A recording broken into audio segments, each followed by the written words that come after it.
India's indigenously designed and built naval ship in Satpura has showcased her prowess during the ongoing multinational exercise Kakadu 2022, hosted by the Royal Australian Navy. In Satpura, an P-81 maritime patrol aircraft had reached Darwin in Australia on September 12 to take part in the exercise, the Defence Ministry had earlier said. The ship participated in various anti-submarine warfare exercises, anti-ship warfare exercises, maneuvers and has also showcased her precise target destruction capability during gun-firing exercises. Pakistani drone has dropped 4 packets of heroin weighing around 3.29 kilograms in the border village of Dhano Khurd in Punjab's Amritsar district, officials said. According to Border Security Force (BSF) officials, a BSF's patrolling party heard buzzing sound of a drone on the intervening night of September 24 and 25, following which the troopers fired in the direction of the drone that eventually flew back towards Pakistan. The BSF carried out a search operation in the fields of Dhano Khurd village in the morning and found 4 packets containing narcotics.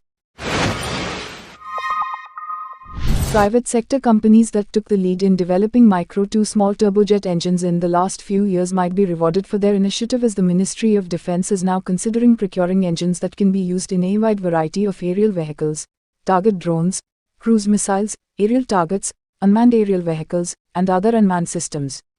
At least half a dozen private sector companies, sensing an opportunity, had started developing micro turbojet engines from 1 kN class of thrust to 12 kN class of thrust without work order or commitment to procure from the end user, and many have been able to demonstrate many of the engines to the Indian Armed Forces. That will now open opportunity for these companies getting government funding for further development and to be modified as per customers' requirements.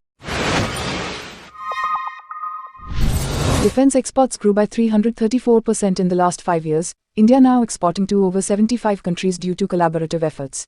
The Press Information Bureau India Twitter handle also shared some data in a poster attached with the tweet to underline the indigenization and boost of production in the defense sector.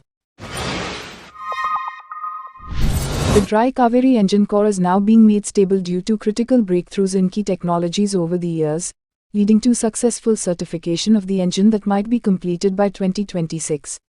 Dry Kaveri engine can generate a 46 kN class of thrust that will be used in the Indian Unmanned Strike Air Vehicle program, but DRDO has now started working on a new afterburner section that is not for the Indian Unmanned Strike Air Vehicle program but might be used for a new derivative that might be cleared post-certification of the Dry Kaveri engine program. Dry Kaveri engine program meets the deadline and enters production could be to develop an uprated core that can generate 57 to 60 kN class of dry thrust, which when mated to the afterburner section can generate a maximum thrust of 85 to 90 kN. This engine will be ideal to be equipped on the Tejas Mark 1A fleet.